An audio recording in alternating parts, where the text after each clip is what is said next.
Good morning and welcome to our UBC Learning Circle, Connecting Indigenous Cultural Safety and Addressing Racism in the Healthcare System with Harley Eagle. Today's conversation is in partnership with the Center for Excellence in Indigenous Health, and we'd like to thank the First Nations Health Authority for generously funding the UBC Learning Circle and allowing us to have these conversations. Before we formally begin, I'd like to acknowledge with respect and gratitude that I'm joining you from the unceded territories of the Musqueam, Squamish, and Tsleil-Waututh nations. Please feel free to introduce yourselves and the nation you're calling in from in the chat box below. Today's Learning Circle will be exploring connecting Indigenous cultural safety and addressing racism in the healthcare system. I'll ask you, our panelists, to introduce themselves in just a few moments. For those of you who don't know me, my name is Sareen Squawkin. I'm the UBC Learning Circle Manager. I'll be your moderator for today's discussion. Joining us today, working behind the scenes, is Cynthia Lung, our production coordinator. She'll be working in the background, interacting with everyone in the chat. Finally, before we get into today's discussion, I'd like to provide a gentle heads up that the topics covered may be sensitive or emotionally triggering. Please make sure that you are looking after yourself, and if at any point you feel that you need to talk to a friend, elder, counselor, or family member, don't hesitate to do so. We have some prompts in the chat for you if you need additional support. Now I'll turn it over to our panelists to introduce themselves. Thank you so much, Sareen, and thank you everybody for being here. I'm looking forward to this time with you, and I will share a little bit, and then we'll have lots of time for questions and dialogue. That's always my favorite thing to do, is to have conversations and dialogue. So hopefully what I say will prompt some questions and some thoughts, some comments, reflections, experiences perhaps that you'd like to share. So if we could go to the slides, I will just want to acknowledge the territory that I live on, and I live in the unceded traditional territory of the Comox, the Ayexin, and Pentlatch peoples on Vancouver Island, and I live in a town called Courtenay. And I consider myself an uninvited guest into those territories because even though I'm Indigenous, I have fallen into colonial patterns as well, and I haven't followed the protocols that we would have followed many, many years ago. But I am on a journey of building relationship with the Comox peoples, and I strive to take direction from them and respond when they ask me to be involved in activities in the community. So my hope is that one day we'll be able to go back to those traditional protocols, and I will hopefully be considered an invited guest into these territories at some point down the road. I am Dakota and Anishinaabe, originally from Treaty 6 territory, from a place called Wapahaska Dakota First Nation, just south of Saskatoon.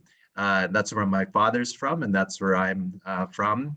But my mother is from a place called Key Reserve on the eastern part of Saskatchewan. And we've also lived in BC since I was 16 years old, off and on for about 25 years, all on Vancouver Island. So I've been living in these territories for many, many years in different parts of the island. But I'm very thankful to be in these very beautiful territories, and territories that are just rich with teachings, rich with history and culture that's thousands and thousands of years old. And I just wanted to share too that my background for doing this work, I haven't always done this work. I didn't, as an Indigenous person, there's so much that I didn't know about my own history, about the history of my parents. Both my parents attended residential school. And of course, I've been impacted and continue to be impacted by colonization, but it's not something that many of us, if not all of us, haven't had the opportunity to learn the details of it from the mainstream society. I've had to intentionally go on this journey. And I'm so very thankful to my partner and to my children who keep me on this journey and who walk alongside me on this journey. And we continue to learn every day as we strive to decolonize our lives and work with those that are interested in decolonizing their lives and the organizations that they they work for. So my background, once I started to do this kind of work in my mid-20s, took us to a place called Pine Ridge Reservation in South Dakota, where we went to work with the Oglala Lakota people, which are part of the Dakota Nation. So I went to work with my own people. And if you know anything about Pine Ridge Reservation, there's a lot of history there as well. A lot of like Wounded Knee happened there. Leonard Peltier and the shootout at Jumping Bull happened there as well. So very, very tumultuous history there, and some would even say a place that's very difficult to live because of the circumstances of violence and dysfunction in the community created by colonization. But it's also a place of amazing strength, where there's people that have, for generations, that have been standing against colonization. And that's where I really started to learn about the history and what it means to address that history, and not just only the history, but the current reality of colonization. And so very rich learning place for my partner and myself, and our children were born there. And we continue to stay connected to the Oglala Lakota people and have adopted relatives there. And our journey also took us to understanding not only the colonial context in which we live in, but also to address issues like racism. And so I got very involved in anti-racism. I became a trainer, and eventually, after a number of years later, I ran a program in the United States that focused on anti-racism as well as other forms of oppression. I also needed to understand trauma because of my own experiences and because of the intergenerational nature of trauma, as well as the historical nature, and then even thinking forward, you know, how do we think about the trauma that we've perhaps passed on to our children as well. So I have a background in trauma-informed practice, and not only with my own healing journey, which I'll be on for the rest of my life, but also working with the modality of trauma-informed practice or trauma-sensitive care. I also got involved in conflict resolution through something called Restorative Justice. And if you know anything about Restorative Justice, it's built on the teachings and the worldview of Indigenous people from across the world that recognize when conflict happens that you need to address it in a holistic way. And so that's the kind of work I was doing for many, many years. And I have a background in being a circle keeper and working with conflicts with individuals and families and communities. And that eventually led to my formal education, where I have a master's degree in conflict analysis and management from Royal Roads University. And so those kinds of things are certainly underpinnings to cultural safety work, and that's what I find myself doing now. I spent a number of years working for a health authority here on Vancouver Island as a cultural safety facilitator. And now in the last 4 or 5 years now, I've been consulting full-time, which gives me the opportunity to not only continue working in the healthcare world across the province and in other provinces as well, but also I can work with folks outside of healthcare and in other sectors of society as well, because, you know, as we know, racism and colonization is everywhere. And so we need to be addressing it from many different angles. And I find myself doing that work, working with many different agencies and sectors of society. I also want to let you know that for a number of years, my partner and I shared a position of leadership working on Indigenous issues for an international organization. And that took us to Winnipeg, where we lived for 10 years. So I believe there's some folks from Manitoba that are on this call. So, and maybe perhaps some folks from Saskatchewan. So hello to you and in other provinces as well. So we lived in Winnipeg for 10 years with taking on a leadership position. And that gave me the opportunity, because it was national and an international organization, it gave me the opportunity to travel throughout the world, visiting with Indigenous people and working with organizations like the United Nations and the World Council of Churches. So a real global perspective. And so that gave me this understanding and realization that colonization is a global phenomenon. And so I bring those kinds of understandings into this work as well. So if you're somebody from another part of the world other than North America, then your experiences perhaps are helpful to reflect on, because you might see similar patterns to your own experiences or what you've noticed from your homelands as well, because colonization certainly is a global phenomenon. So on the next slide, I wanted to show you here on the next slide. I wanted to just say a word about the land in and of itself, beyond the acknowledgement of traditional territory, Indigenous traditional territory. I just want to acknowledge the land itself. I think that's something that colonization has in a really terrible way, has taken away our understanding, or covered up the understanding of land as a relative, land as mother, land as something that you live with, because it's a living entity and it's a part of who you are and a part of your society. And I think colonization has strived to change our worldview of the land to an object, something that can be used and abused. And I think we need to restore that. And we certainly are feeling the effects of a disconnect from land as a relative in terms of the climate crisis that we find ourselves in. And then all of these things that we're doing now, the land acknowledgements and introductions, and if we were together in the same room, I would get to hear back from you as well in terms of who you are. And then there's if we were in a real formal event, we would perhaps have wise ones and leaders from communities welcoming us, and maybe there'd be a ceremony and drumming and dancing and those kinds of things. And you can talk about those as protocols, you know, the things that we do to get us going in a gathering. And I decided one day to look at the word protocol. And what I came to realize is that word comes from the bookbinding process. So the way that you put a book together. And protocol actually literally means first glue. So when I heard that, it made so much sense to me as an Indigenous person that's why you do those customs and those practices at the beginning, because it reminds you of the glue that holds you together as an individual and as a community, and what it means to come together in a public setting. So you do those things to activate that glue that holds us together. So I just wanted to share that with you around the word protocols and why they're so important, and especially to this kind of work where there's, as Sarain mentioned too, that this can be very overwhelming work. It can be triggering. It is very uncomfortable. So having that glue that reminds you of that which holds us together is very important.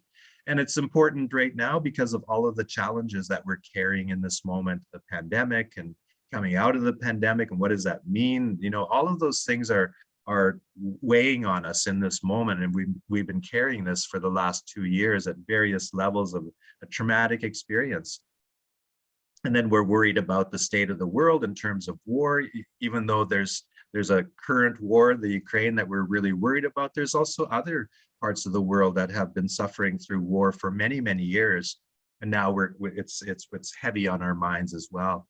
The climate crisis and where we're at in terms of the reconciliation journey and in terms of the finding of little ones on the sites of former residential schools. Those are all very, very difficult things to be carrying in this moment. And it's good to acknowledge that we have this on our shoulders in this moment, and in our minds and in our hearts and in our spirits in this moment.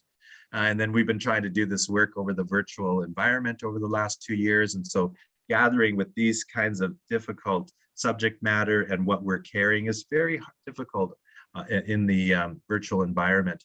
And the nature of this talk can be very difficult. So as Sarain said, please look after yourself. Do those things that help you to stay present, and do those things that help you to stay present, not to make yourself comfortable, but to prepare yourself for the uncomfortable, and those things that help you to stay present in the face of the difficult topics, content, and the things that get churned up within ourselves, and that we start to notice around us as we sort through and as we're on this journey of cultural safety and addressing things like racism, and specifically towards Indigenous people in the healthcare world. For myself, I often hold a stone as I'm talking, because I know it helps me to feel connected to the living world around me.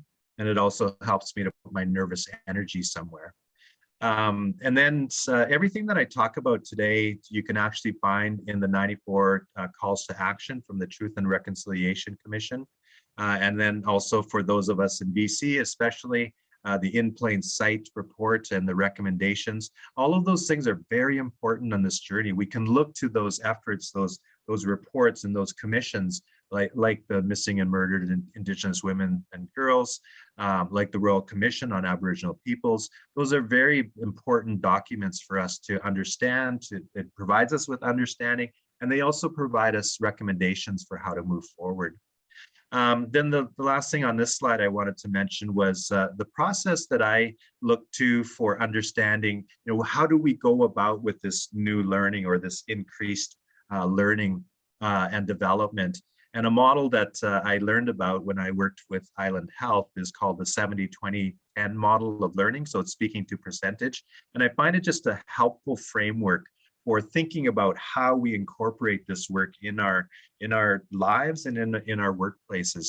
So this model says that any new learning, whether it's a piece of equipment or a big concept like cultural safety and humility or anti-racism, 10% of that new learning should be at the formal level. So days like this or sessions like this and workshops and courses that you take, anything that takes you out of your formal workflow, that's formal learning. And that should be at the 10% level. But I think our problem in our Western society is that we often put all of our eggs into the workshop basket. And we feel like if we send people off to workshops and have them take a course, that now they're fully experts and they can even come back to us and teach us in the workplace that which they learned.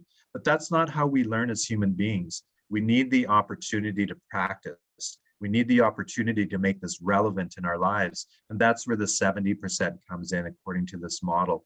That what can you put around you in your everyday life, whether it's your workflow, your personal life, that keeps you on this journey, that keeps you active in the learning, that provides you places to practice, to reflect, and to learn as we go. And then 20% is learning from others. Who are the mentors, the coaches, the people that can even assess us, that can keep us even more informed about our journey. And it also is reflective of learning from each other. Where are those spaces that we can have dialogue and conversations and sort through the difficult things that we need to sort through, as well as share the joys that we're having and the movement that we're seeing forward. We have to take the opportunity to celebrate, and our elders and our wise ones often remind us of that, to reflect, sit and reflect and notice how far you've come, and even if it's just baby steps, and take the time to give gratitude and to celebrate with one another. Next slide, please. And on the next slide, I have a picture here that this is the way I think about doing this work, especially in terms of the 10%. I call it coming up to the side of the hill.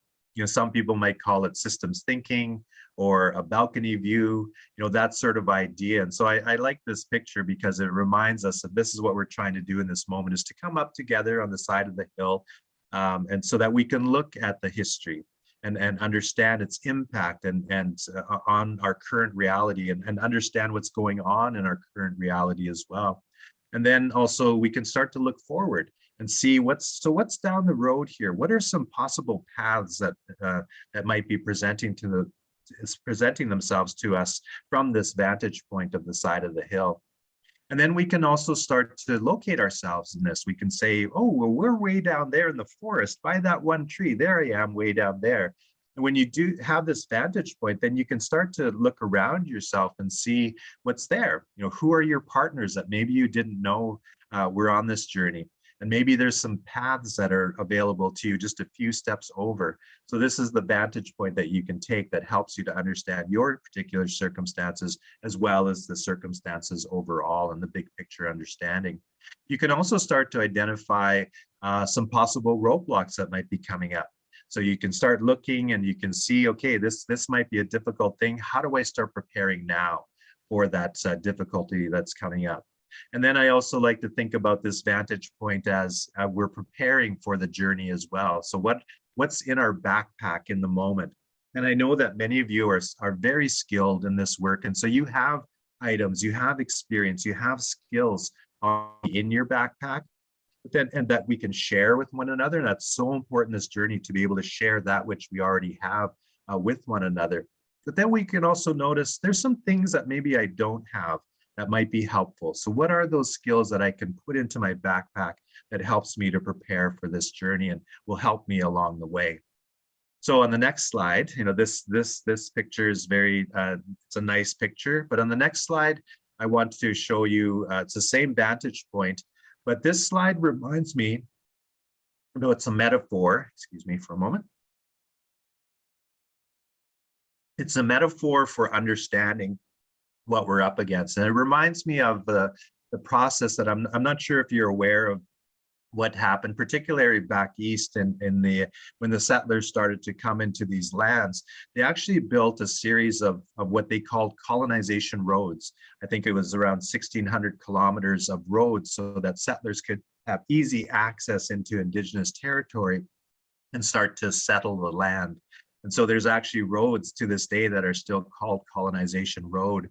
And so this picture reminds me of that metaphor, that there is the stark reality that we're up against colonial structures that have put themselves on top of the land. And so we have to understand, what is the nature of these roads? What is the nature of colonization? What's maybe even what's underneath the pavement? How has the ground been prepared for colonization so that we can start to undo these patterns as well? So I really appreciate this picture that helps to illustrate the colonial patterns that have superimposed themselves on top of a natural world. So on the next slide, you'll see that here's another process that we look to as a way of disrupting colonial processes, because we're talking about that here in terms of anti-racism. Anti-racism is about seeing and noticing and disrupting patterns of colonization or of racism. And so we really see that it's important to use processes, especially that come from Indigenous worldview and Indigenous ways of knowing and being, that can disrupt the patterns of colonial structures. And so I like this picture that you can see in the background. It's a picture of young people sitting in a circle. And so it reminds me of the clock face as well. That we have to find ways that disrupt colonial patterns. And if you've had the opportunity to take a workshop with me, I often talk about that. And I talk about how for Indigenous people, we had important symbols in our lives that taught us, that reminded us of the importance of things like the seasons and taking notice that, or of noticing the four quadrants that make us up as human beings, like our spirit, our emotions, our physicality, and our intellect. And oftentimes they're portrayed in some Indigenous cultures in a circle or a wheel. And then what I do in my workshops then is I will superimpose the clock on top of that to say that this is the colonial way of thinking about how we come together. It's based on this clock, this other powerful symbol in our society that just, it guides, everything we do. It's guiding our time together today. So I think we have to restore, to bring back Indigenous ways of knowing and being that help us to gather in different ways, that help us to sort through things in different ways and these ways have been around for thousands and thousands of years. They've been tried and they're true. And so they're helpful for us to kind of re-superimpose on top of that clock so that we can start to gather in different and powerful and profound ways. And what guides those, the circle process, I won't go into guidelines for circle processes today, but what's underneath all of that are these values that you see on the screen now. So we strive to remind people that we're actually all connected. We need each other. So walking with humility is about recognizing our interdependence. Even though we live in a society that tries to tell us different, that there's people that are better or less or more value than others, for our time in our circle, we strive to remember that we're actually all interconnected and we need each other. And then we talk about respect, about taking the time to listen carefully to one another, to hear everybody's opinions, their thoughts, because that's helpful for us to have a robust understanding of that which we might be up against. And then walking with integrity is walking with those principles and those ethical ways that many of our teachings from many different cultures strive to teach us and to remind us about. So we strive to walk with integrity. We also strive to hold each other with integrity as well. And oftentimes in the circle, we remind people that we will also hold our stories with integrity. That if you happen to share something very personal and meaningful for you, that we remind people that that story belongs to you. And so we'll hold that story with integrity, and we won't share the details outside the circle. You'll teach us from whatever you share, and that's okay to share, especially what you're learning about yourself. But in terms of the details of the circle, that stays with you because we're holding that with integrity, and that story belongs to you. Generosity is about having that deep level of kindness where you might have something that somebody else needs, and you might recognize that there's a need, and so you're able to share that without any expectation back. And you'll notice the word generosity, the root of it is speaking to generations. So I often think about that in terms of generosity. You know, how do we give in such a way that we're not expecting anything in return? And it reminds me of that old story that says, true kindness is when old men plant trees, knowing that they'll never experience the shade or the fruit, but they plant it nonetheless. So they're thinking generations down the road, they're going to plant this tree for them down the road. Courage is coming from that deep place within you. Actually, the root of the word courage is in Latin and French is cor, which is heart. And so courage is less an act of bravery and valor, and more of something that comes from that deep place within you. And that's scary. You know, it's a risk to share from that place. It's not an easy thing to do. So I think courage is a really apt word for how we're asking people to show up in the circle. Empathy is being able to, like when we notice that somebody might be struggling, they're going through a difficult period in their life. Empathy is being able to go to that person and sit with them or stand with them, not to solve their problems, but just to let them know that they're not alone.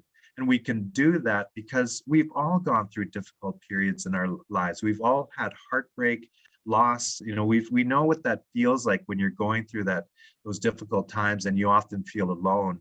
So empathy is when you can stand with somebody and just let them know that they're not alone, that you're feeling for them because you notice that they're having a difficult time in their life. And the last one, fortitude. If you break this word down, it actually means strength of mind, forte, and tude. And so we have to be able to have space and a process where we can put our minds together to figure out a way forward, to sort our way through a conflict or to make difficult decisions. So it's a value to stand on. And it does take time to get to that place. And so I think patience is often used to describe fortitude. And I think for that reason, because it does require patience to put our minds together in a process that can move us forward in a holistic way. And so the next slide we will go to. And with oftentimes in the circle process, we use the circle all the time in our cultural safety work. It's been a bit of a challenge over the last few years with that, but we do our best and we kind of mimic the circle even in the virtual setting. But we do that because we've come to recognize that people often share from that deep place within themselves, like they're asked to with courage, and that's powerful.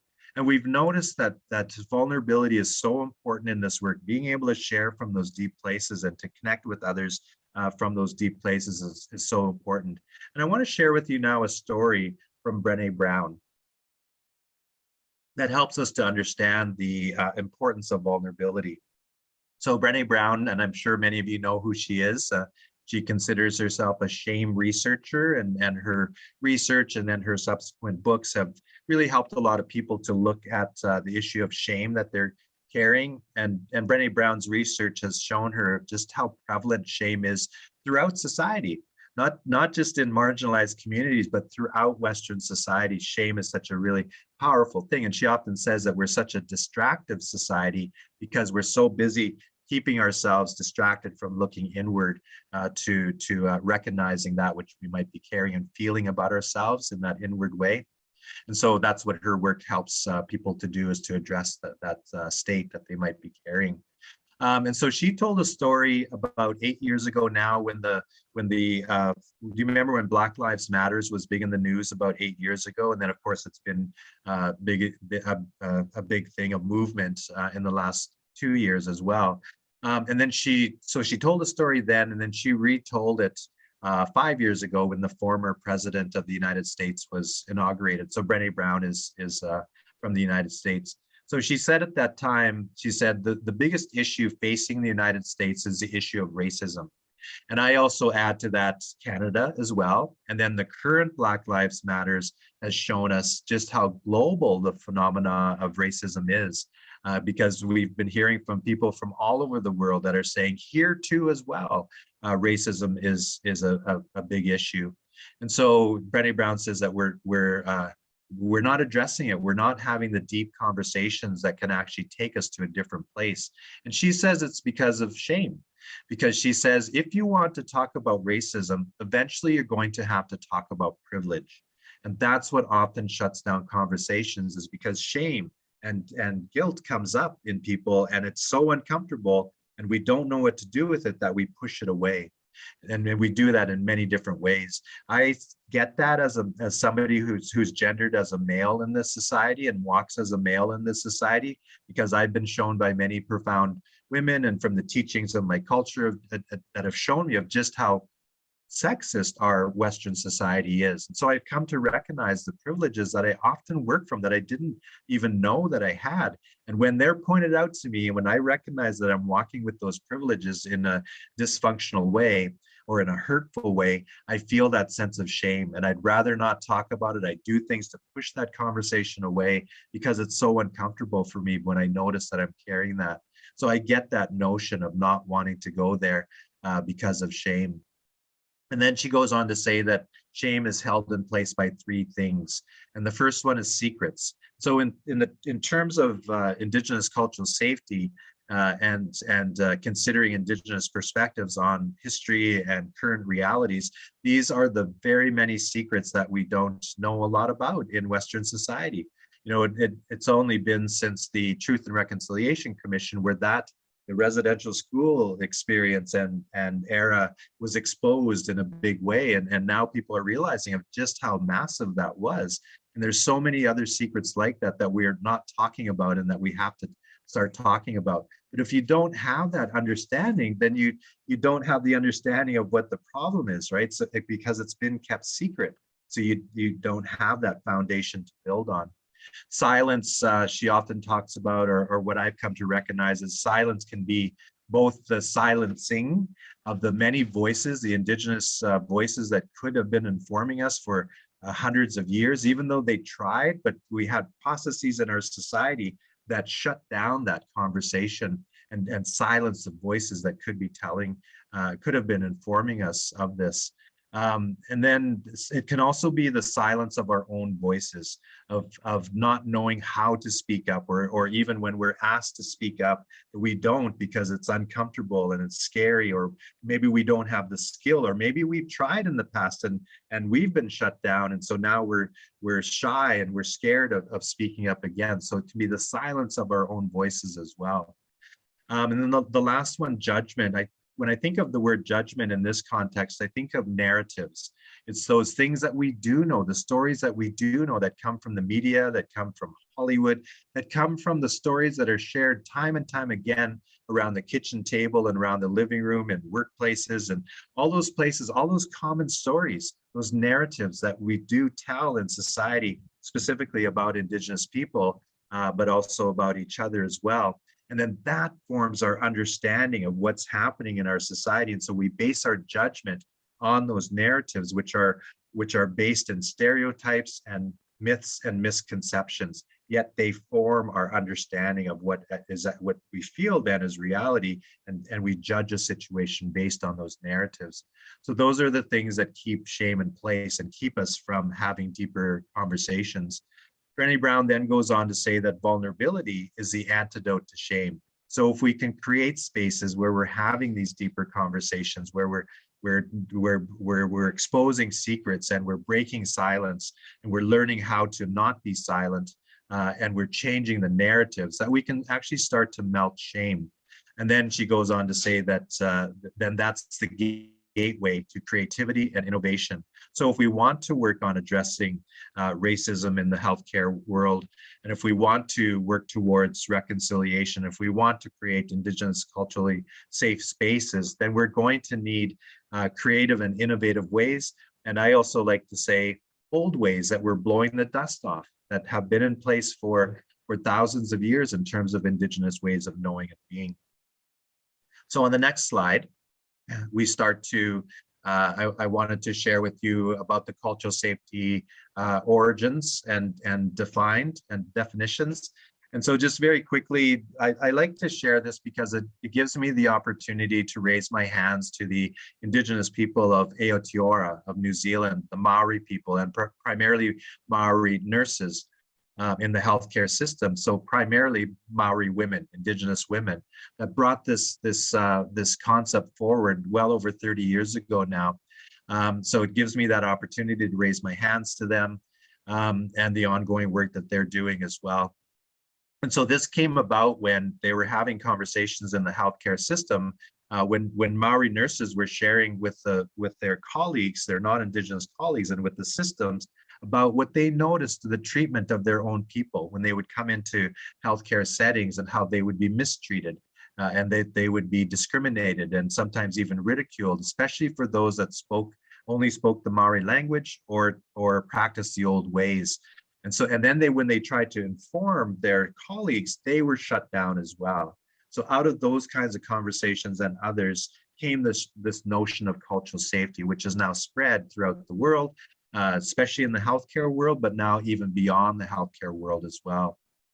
And so the definitions that I'm going to share with you, there's actually many out there if you look at the literature, but I'm just going to share with you this one from the First Nations Health Authority. And this also gives me the opportunity to raise my hands to the First Nations Health Authority for all the work that they've been doing since 2013 on increasing our understanding of cultural safety and humility. And so this definition is an outcome, and I won't take the time to read it. You can read it there. But it's about addressing power imbalances in the healthcare or any system. And we're striving to create spaces where it's free of racism and discrimination, and where people feel safe in receiving healthcare. And so that's an aspirational place. I really don't know of any place that's created this, entirely yet. So it's aspirational. And in fact, I think we're just scratching the surface on getting there. So if it is an aspirational place and it's where we're aiming towards, then that begs the question, how do we get there? And that's where First Nations Health Authority once again has brought forward the concept of cultural humility, which defines a process for getting us there. So it's a process of self-reflection, and that's where circles are so helpful, and where vulnerability is so important, so that we can look at how we carry biases and attitudes and behaviors within ourselves, and then we start to, and we can address them when we see them in our systems around us as well. So what I wanted to share here is, I want to be really careful how I say this, but if you notice with these definitions, it doesn't say learning from Indigenous culture. It's talking about noticing the colonial environment. And that's what cultural safety is. It's about addressing the circumstances of colonization that are both historical and current, right? And the impact of the historical and how that shaped our current reality, and those processes that are still in place to this day. Those are those difficult things that we're exposing in doing this work.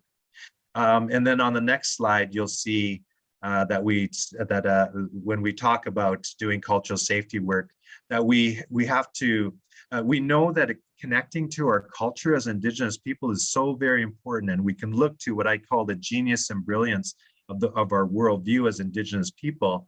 But we recognize that's not going to end oppression in its entirety, but it does keep us connected to our sense of our humanity.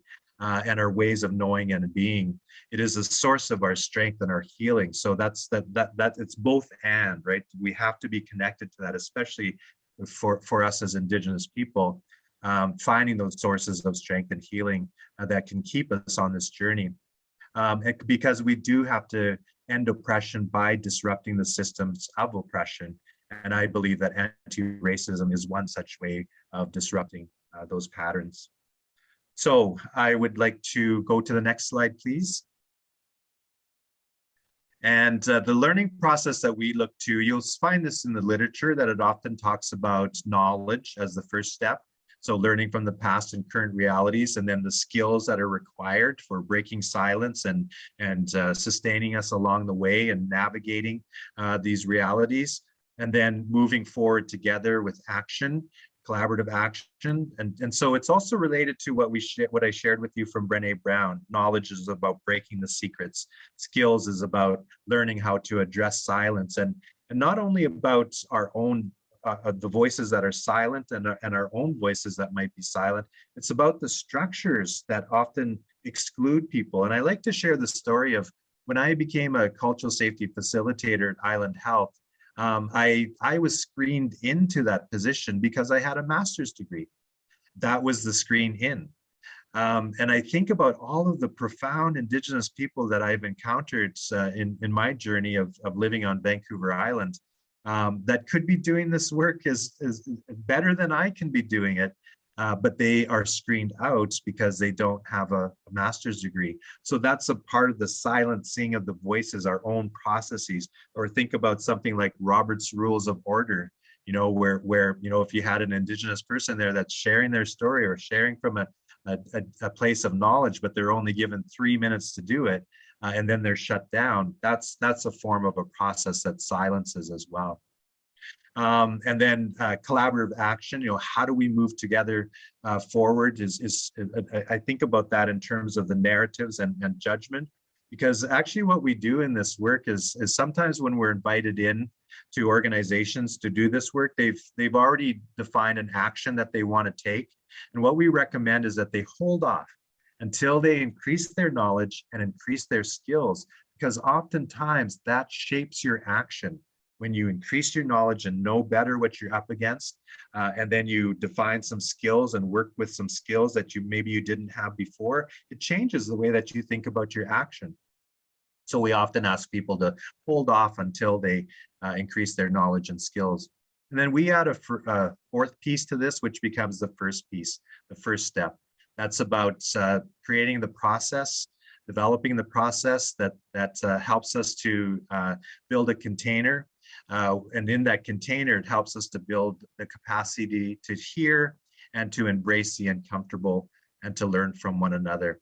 I can't overemphasize that this work is very difficult, and there's things that are going to come up for you that are very challenging. And your worldview will be challenged. And so we have to have that container that can hold those kinds of conversations and that can hold us together for doing this very difficult work. And to the next slide, please. So now I'm going to share with you a little bit about the knowledge, the skills that we look to help us with this work. And so we talk about these as four main themes. And the first theme that we talk about is coming from a source of strength.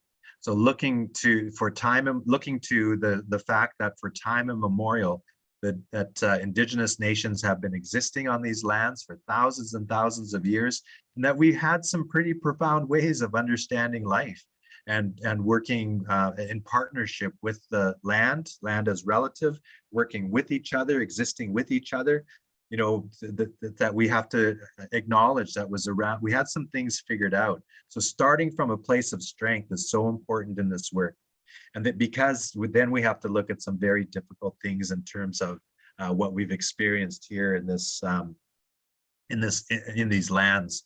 And so the first one is the epidemics, the very devastating wave after wave of the epidemics that came and decimated there's the numbers of people that they estimate in the Western Hemisphere on the low side is around 100 million.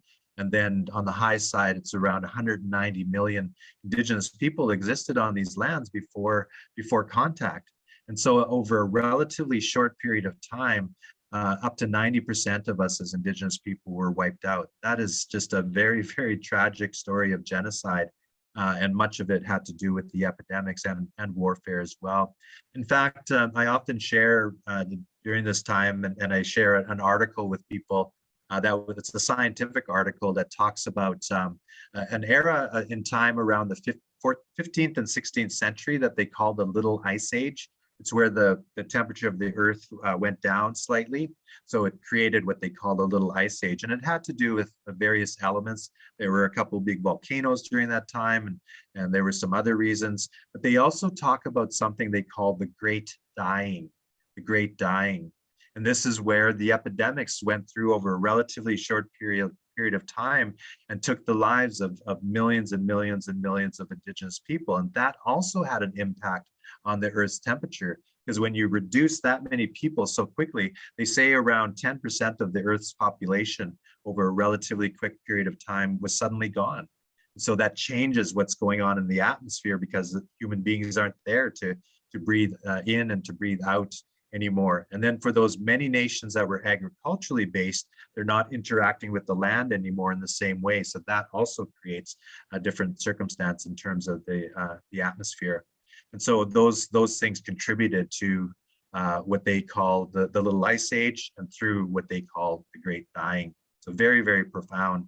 Not only was it the loss of life, it was also the loss of our knowledge keepers, our loved ones. There's just so many different impacts beyond just the loss of life. And then we also connected to the current pandemic, because we've all experienced now for the last 2 years what it means to live in this current age with pandemics. And it's been so difficult, and we've lost millions of people across the world as well. And then we also like to connect it, or we remind people to think about the restrictions. Think about it. We know that they were there for our safety, and we're thankful for them. But just think about the impact, the collateral impact, if you will, of restrictions. We all know what it's felt like to live restricted lives for the last 2 years. And then think about restrictions in the form of the reserve system here in Canada. That's still in place to this day. That's been in place for 150 some years. And especially when they first were put in place, of just how restricted Indigenous people had to live for generations. So just think about what it's been like for you over the last 2 years, and then think about for generations, Indigenous people were even more restricted than what we had to live with in terms of the pandemic. So making those kinds of connections is so important, and it's also very difficult. And so that's why we often talk about making sure that you can stay present through whatever process you have, the technique that you have. And when we do these kinds of workshops, we work with people to help them incorporate techniques in the moment as well. So if you need to, in this moment, take some breaths, please feel that that's more than appropriate as we sort through some of the more difficult things that we're just kind of talking about here. We have to do a much deeper dive into this in terms of our journey. And then there's the policies.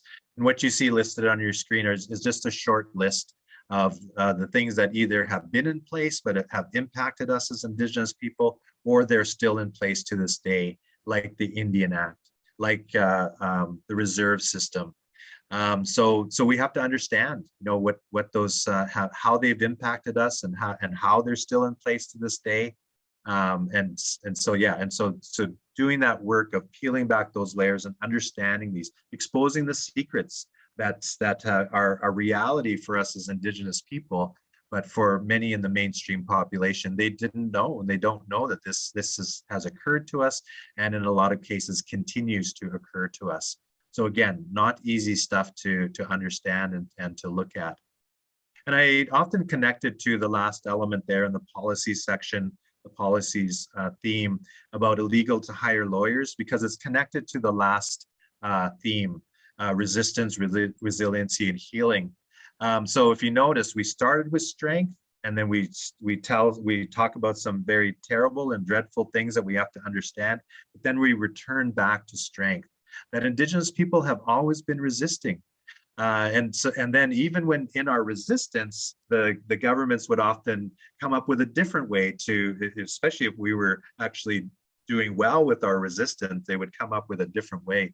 One of those ways was illegal to hire lawyers. When we started to notice that treaties were being broken, and asking, well, what gave you the right to this land, and going to court over it and winning. After a while, then they made it illegal for us to hire lawyers. So then we tried to figure out a workaround. And so what we decided was we would send our children to school. Then through the Indian Act, and previous to the Indian Act, it was something called the Enfranchisement Act. They made it, there was a criteria that if you as a First Nations person did any of those things on the criteria, you would lose your status. And one of them was going to higher education. So even as our workaround was to send our children to school to become lawyers, then if they did that, they no longer were considered a part of our communities, and they had to literally move off of and away from their families. So there's always been this back and forth in terms of the continued resistance. So I like to remind people that, when you notice Indigenous people resisting things like pipelines or whatever it may be to this day, that's nothing new. It's something we've been doing right from when we noticed that our interactions with settlers was going bad, was going wrong. And then just to connect it to the term there at the end, intergenerational strength, that came about when I was talking with my daughter, Marlo, a while ago about intergenerational trauma. My daughter's a beater, and she strives to be connected to her culture. And so she said that that's what she's interested in, because she knows that she carries intergenerational trauma. But what she also knows is that she wants to be connected to intergenerational strength in terms of the patterns that she looks to from her relatives in their beadwork. She mimics that, that which is appropriate for her to mimic, because she knows it's connected to that long history of her ancestors, and that gives her intergenerational strength. So the next slide, please. And so all of those things that we talked about in the middle of those themes, the theme 2 and theme 3, we recognize that they have produced trauma. And so it's important to understand trauma. So now we're starting to move into some skills that we need, that are so important in cultural safety work. And one of them is understanding trauma. So this is what our wise ones and our healers often remind us about trauma, that trauma is an imbalance of body, mind, and spirit, that it disrupts our spirit. So we start to walk out of balance when trauma has happened to us. And many of our cultures had ways of dealing with trauma, had ceremonies, had practices that helped individuals, because we recognize the impact of trauma and its importance of dealing with it in a healthy and holistic way. Because if you don't, and you're living in that life of unresolved trauma, you're often in an escalated state a lot of the time. You're almost existing in fight or flight most of the time. And so that takes a lot of energy, especially if adrenaline and cortisol is something that's almost active all the time in your system. It takes a lot of energy. And it's also damaging to your organs. So our wise ones and our healers would remind us that if that goes unresolved, it's going to affect your body, it's going to affect your organs. And so it's very important to tend to the unresolved trauma that you might be having. And then it's also important because we can pass on those characteristics to our children if we don't deal with it. So in the next two slides, we'll be looking at what Western understandings tell us about trauma. And so on the next slide, it's from the work of Dr. Judith Lewis Herman, who wrote a seminal book called Trauma and Recovery. And she talks about trauma as this, that it's damage to the mind that occurs as a result of a distressing event where we're overwhelmed. And so that we can't, in a natural way, deal with that. And it overwhelms our ability to deal with it and to integrate it in a healthy way. And the next slide looks to Dr. Peter Levine, who talks about trauma originates as a response in the nervous system and not in the event. Trauma is in the nervous system, not in the event. So it's trapped in our bodies. So we have to have that kind of understanding. And so then that leads us in the next slide to the skill that I want to say is so important, and that's trauma-informed practice or trauma sensitivity. There's many different names for it, and I recognize that this name isn't perfect, but it's a shift in our worldview of understanding that trauma is very prevalent.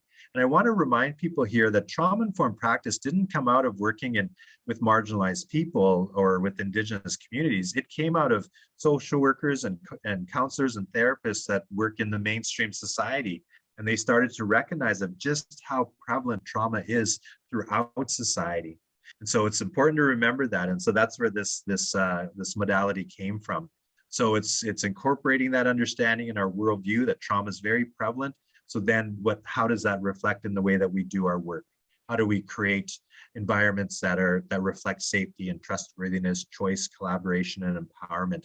And I always, and I really recommend that you go into a deep dive around understanding trauma through trauma-informed practice. But I render it down to what I think is a helpful model of trauma-informed practice that says, rather than saying if something is wrong with someone, work from the understanding that something has happened to them. And in the next slides, what we've been doing as Indigenous people that are doing this work, we want to remind people that it's not just about individuals trying to restore an individual sense of safety, because for Indigenous people, especially, and other marginalized people within our Western society, in our colonial society, it's not a safe society. So we can't restore people to a sense of safety if there is no safety out there. So and that's a very difficult thing to wrap your head around. But what I think we need to be doing is that for folks that are living with unresolved trauma, they have to see that people are actually trying to change society, that we're trying to decolonize, that we're trying to change our colonial ways, because that will be helpful for people to notice that we do notice that it's an unsafe society, and there's attempts to actually change our society. So on our next slide here, so another example that I want to share with you is expanding our narratives. And so for this, this is so important. This is about that judgment that we were talking about earlier. And we've come to realize that narrow narratives, or a single story, it's often called, are very dangerous, just to have a very narrow understanding of the situation. And they are built from, and they maintain stereotypes, myths, and misconceptions, and they often pathologize, especially we're talking about Indigenous people here. It pathologizes Indigenous people. And I think one of the most powerful stories around that is the story of the Indian hospitals, of how they came into being after the Second World War, when there was a prevalence of tuberculosis in First Nations communities.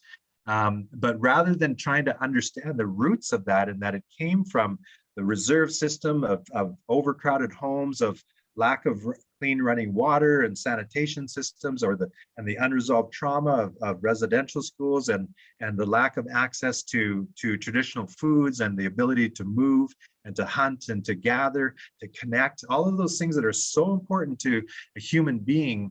They didn't look at that. They simply said that Indigenous people were dirty, and they were carriers of tuberculosis. So they created a whole system of Indian hospitals that went all across Canada, 29 institutions all across Canada. That's an example of the danger of a single story, or working from a narrow narrative, and having the power to create that system. And so we have to have a more complete understanding of the disparities and the trauma that Indigenous people have experienced by understanding the process of colonization. That's why that knowledge portion is so important to this work.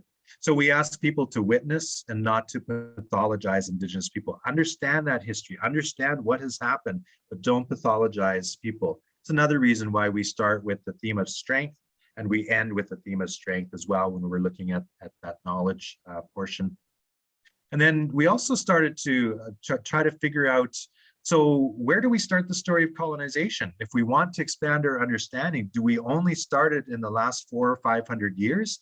And I have to say, in my own journey, when I started to understand the history over the last 400 or 500 years, it left me at a very bitter and angry place, and rightly so, because a lot of terrible things have happened. And I should be angry. We should be angry at what's happened here over the last 400 or 500 years. We should be outraged. And at the same time, we also know in order for us to move forward in a healthy way, it's helpful to have a more complete story of the story of colonization, because it can leave you, if you only look at the last 400 or 500 years, it can leave you at a place of saying, what was wrong with European people when they came to these shores in this way? And so if we apply, as we did in the next slide, you'll see, we applied that motto of trauma-informed practice to the story of colonization. So we wanted to understand, so what happened to European people to bring them to these shores in this way? So we jumped back 1,000 years ago and we looked at the history of Europe, and particularly the eastern part of Europe. We recognized that the indigenous people there at that time were being colonized. That time it was the Holy Roman Empire. And I want to say too, we could look at different eras and in different parts of the world, and you would see very similar patterns of colonization. And so we noticed that over a couple hundred years, the indigenous people were under very severe colonization, but they started to come out from underneath that in around the 12th century. And you start to see the formation of the countries as we know them today, the countries of Europe. They had beginnings before that, but this is where you start to see themselves reform, in some cases form new countries. But they formed themselves in the image of the oppressor because their trauma was unresolved. And so this is where you start to see them gaining more power, and they're also modeling themselves after the Holy Roman Empire. So they're trying to take over each other's territories. They're looking for more resources because that way of life was conducted in such a way it needed more resources to feed the hierarchy, if you will. And so this is where you start to see in the 14th century, the explorers going out, looking for new trade routes and looking for new sources of land and resources. And so what we like to say is that the once colonized became the colonizer. And in the next slide is a quote from one of the books that we look to help us understand this. That Europe, the initiator of one of the world's major processes of conquest, colonization, and cultural transformation, was also the product of one. The colonized became the colonizer. And in the next slide, we try to move fairly quickly here to try to help people to understand that it's not just about human nature, but there's institutional things that are in place in society to this day that keep this process going. And so we often ask people, have they heard of the doctrine of discovery? And when we first started to do this work, there'd be no hands that would go up. Now there's a few more hands that go up when we ask the question, have you heard of the doctrine of discovery? And you can actually find the doctrine of discovery named 3 different times in the TRC calls to action. So basically that's what it is in that what you read there. It was a concept used to justify European sovereignty over indigenous peoples and lands. So that's what the doctrine of discovery is. I'm going to explain it a little more. And when it says terra nullius there, that literally means in Latin, empty land, that there was nobody on the land. That's what they were trying to prove, that the land was empty. And how do you do that when there were up to 190 million indigenous people on these territories? There had to be a very powerful way of having that believed and acting on that concept. So basically what the doctrine of discovery is, it's a series of 14th century papal bulls, and some would argue that it started even before then. But for the purpose of the work that we've been doing and that many people have been doing on the doctrine of discovery, it's a series of papal bulls. So these were edicts that were issued by the Catholic Pope that have become the moral and the legal apparatus that has shaped colonization as we know it today. So basically one of the first papal bulls in the doctrine of discovery said something like this, and it came about because as the explorers went out, they found new lands and they found new sources of resources, but they had a problem, and that problem was the millions and millions of people on those lands. So when Christopher Columbus and others like him went back to Europe, they explained this problem. One of the first papal bulls said something like this: if you encounter people on these territories, if they're not Christians and if you don't recognize their form of governance, then they're not fully human. So that's where that moral piece comes in. It releases you from your dilemma of what to do about the people there, because now they're seen as resources and they're seen as not fully human. So there was a series of papal bulls, and so another one a few years later is called the Bull of Demarcation, and this is how it's connected to international law. And so basically what it said, this came about when Portugal and Spain were arguing over who got access to South America. And so the Pope at that time drew a line down the map of the so-called New World. So it's called the Bull of Demarcation, and said, Portugal, you get what's on the east side of this line, and Spain, you get what's on the west side of this line. So that's why Portuguese is still spoken in Brazil today, to this day, and Spanish ever westward. And then later on, you see the influence of France, and then England even more later on. So to understand how this becomes legal, you have to jump forward a few hundred years later. Now you're in the young country of the United States. And once again, you see Indigenous people resisting and saying, who gave you the right to this territory? How do you hold legal title to this territory? So it went all the way up through the court system to the Supreme Court. And this is where you see the language of the doctrine of discovery first being used. Because what they did was they collected these bulls and they said, we actually do have legal standing. We have international law on our side. Because international law is not some book somewhere that says this is right or this is wrong. It's simply how have nations interacted? What kind of agreements have they written, treaties, understandings, those kinds of things. So that's why they collected these bulls, and they said, we have international law on our side, so we have the right, according to our court system, of sovereignty over these territories. So that's why it's one of those big secrets that we don't know a lot about, and out of it flows the understanding that you can set up residential schools, that you can set up Indian acts, that you can set up reserve systems, all in Indian hospitals, flows out of this way of thinking, this very powerful ideology, and especially if it's backed up in your court systems, it's very, very powerful. And that's why the TRC calls it into that people should know about it and that entities should repudiate it. So how does racism fit into all of this? So on the next slide, you'll see that once again, Indigenous people start to disrupt that notion of who is fully human by becoming Christians. Some nations even started to mimic the form of government and the governance that they saw in the European people. So now you have the same problem again. These are people, these are fully human people. But if you still want to reason to dehumanize so that you can call people a resource that you can enslave, and that you can still say that they have the right over the land because the people don't have the wherewithal to govern themselves, you still need something that you can hold on to. So that's why they turned to this guy, Carl Linnaeus. And I don't know if you remember who he is. I call him a heavy hitter scientist. He's the guy that came up with the classification system of plants and animals that we still use to this day, like genus and family and species, all of those names. And so they implored him.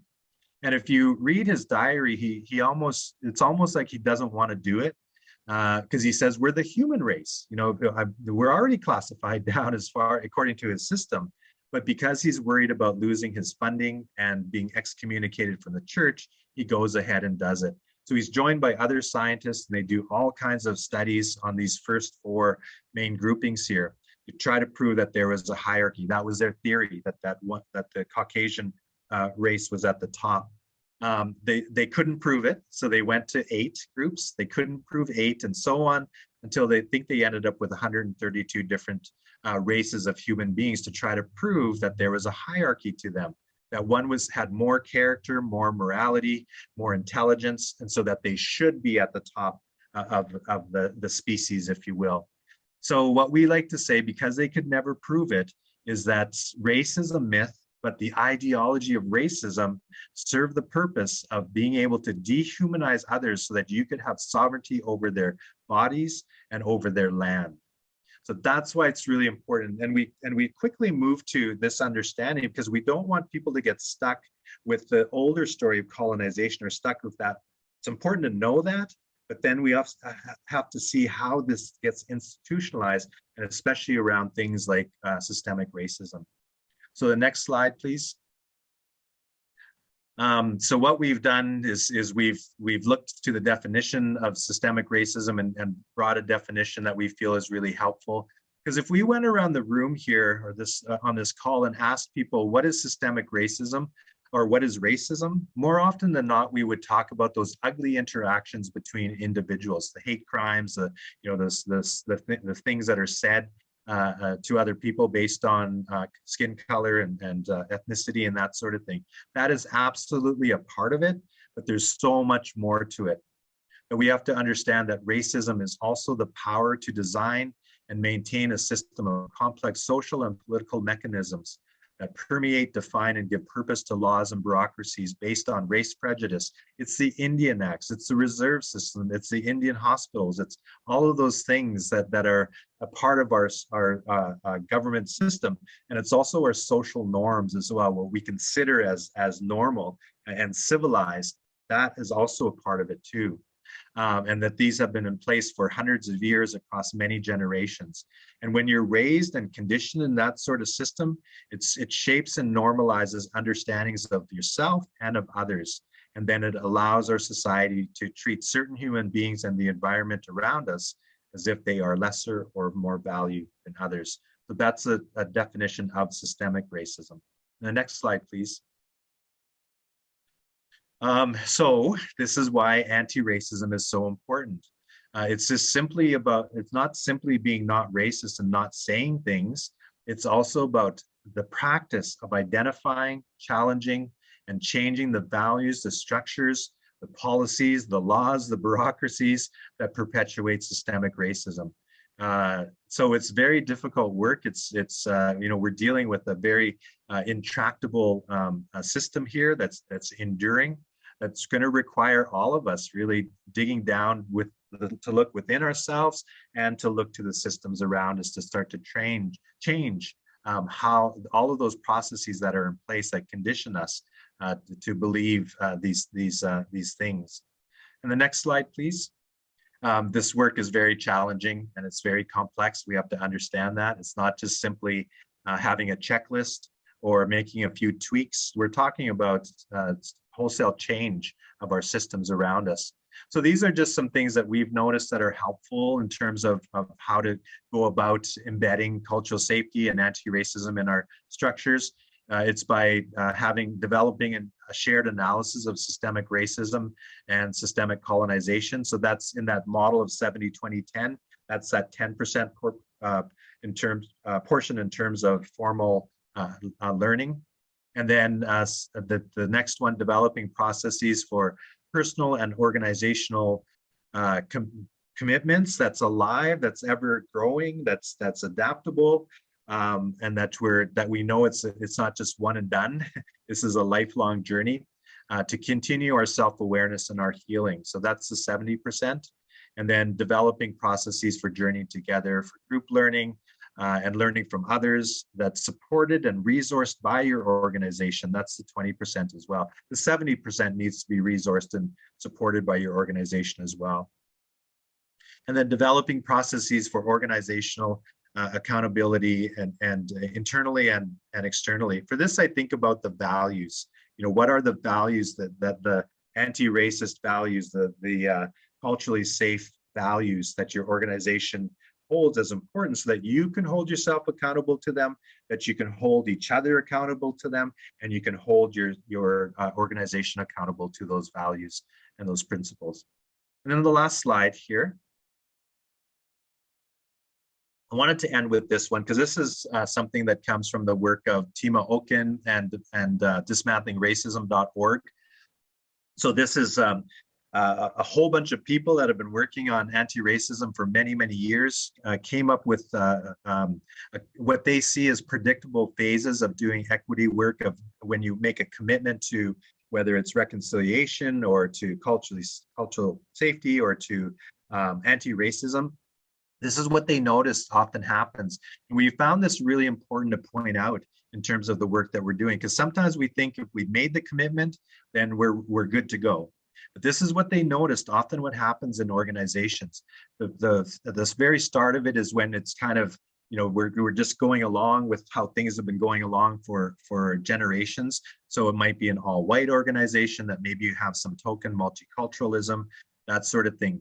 But for Indigenous people and people of color, it's kind of like it's familiar dysfunction. It's like playing the game, right? You know how to survive in that system. So it's familiar dysfunction.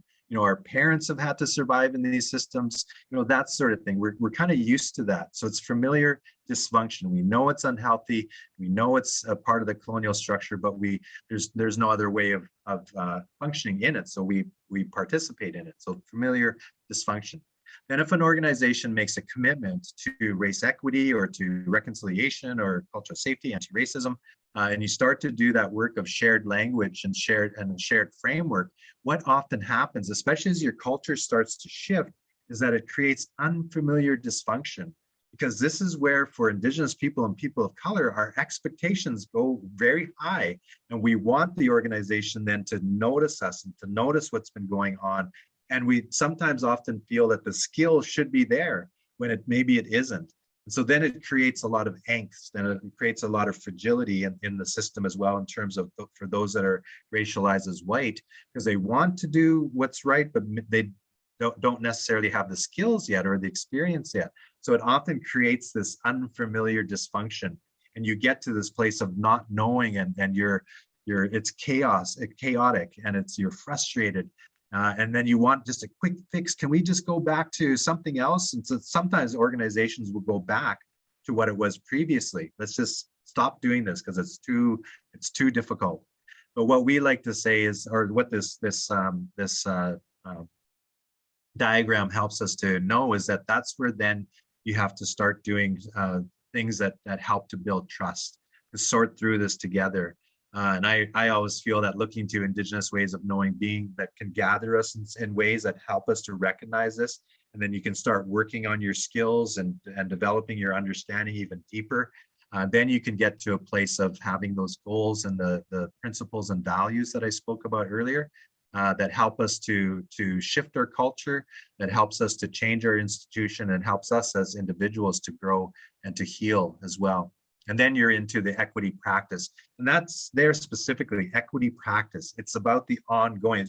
You just haven't suddenly arrived. It's the ongoing work, because this will take generations for us, I believe, to actually shift our society for wholesale systemic change. So that's all I have for you. And that was the last slide. So I'll turn it back to Sarah. And thank you so much for listening to me as I got through these slides. Yeah, that was really great. I loved hearing about your perspective on humility, respect, integrity, and how that combats anti-racism and everything. And we just have a few questions for you. I'm just gonna open them up here. So the first question is, what are your views on the need to respect human rights and using human rights-based approach to disrupt colonial processes and systems?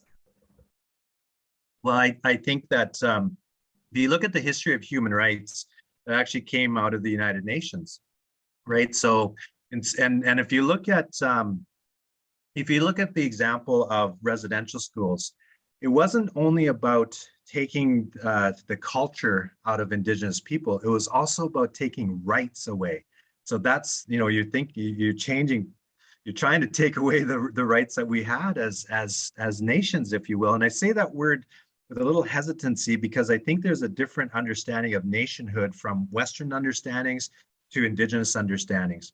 So it's a very complex question, but absolutely, I mean, we have to start looking at rights based. And sometimes, there's, in doing our work, sometimes when we're, as an organization, we're wanting to bring in stakeholders. What we often recommend is that we have to reconsider that word, because Indigenous people aren't just another group that's a stakeholder. We have rights, right, and title and all of those things. So rights holder is often a more appropriate word to use. So just to say that I think that understanding is important. That's a good entry into understanding this more beyond just a cultural thing, right? That our culture was taken away from us. Our human rights, our, all kinds of rights were attempted to take away, to be taken away from us through that process. We have another question here. When we work in systems that are separate but so present in the lives of Indigenous people, how do we first address the silos and prepare these systems for change? I think it starts with the work that you do on yourself and with your organization. And I say that not lightly, because you'll notice if you start to do the work internally first, especially if you're an organization that's non-Indigenous, and you start to try to sort through this and trying to recognize the patterns of racism and colonization that shows up in your organization, that's hard work. And so you'll gain so much of experience and understanding just doing that work internally.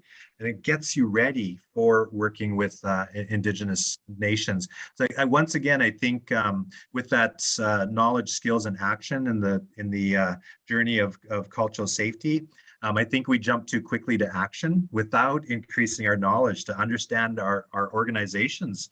How are we influenced as organizations by things like colonization or unresolved trauma of racism? And starting to sort through that first helps you to know what it means to show respect to Indigenous nations, how to work in a culturally appropriate way. Why are protocols so important, and how do you show up in a way that Indigenous people know that you've been on this journey? And they'll know by how you enter into that relationship, because we do notice that, right? We watch for those signs. That do people know they're on their journey? Because we can tell when if somebody's giving a land acknowledgement and it's rote, then it informs us of something, and that's why you hear a lot of our knowledge keepers now and our wise ones saying, make it more personal, that land acknowledgement. Let us know that you're on a journey. Let us know that you're looking inward and trying to figure out your connection to the land and to the people that whose land you're on, so that we know you're on that personal journey. And then it shows up in your organization too, of how you present yourself. So I think that doing that internal work first is the best thing. It's not easy, but it's the best thing. I think so often we want to jump to partnership, perhaps way too quickly. I think that really speaks to our people too, about self-reflection and how we engage in self-reflection in ceremony and how we do that on a regular basis to keep ourselves humble, right? Mm-hmm. And I think that's one thing that we have to articulate to our brethrens out there who are trying to learn, is just engaging in self-reflection a lot of the times, like whether that be where you encountered a situation where you feel uneasy about it, self-reflect and understand like why you felt that way or why you may have had a reaction that you didn't expect. And yeah, so we have another. Yeah, if I can just add to that, Sarah, thank you for saying that. I know we often say that in the circle process, we should actually, instead of calling them talking circles, we should call them listening circles, because you spend most of the time listening. And the person you listen the most to is actually yourself, because you can start to recognize your filters and your worldview. And exactly what you said, when you notice your reaction coming up from what somebody says, to take that practice of saying, so what is it about me that has me reacting that way? It's just a really good way of practicing self-reflection and learning about yourself. Very uncomfortable, once again, but I think the process of sitting in a circle where you can't get up and run away and distract yourself as easily is a really good way of doing that practice of self-reflection. Thanks for that, Sarah. And we just have a couple more questions here. In this modern era of internet, knowing we have unlimited access to information, can we still say racism discrimination is due to lack of information?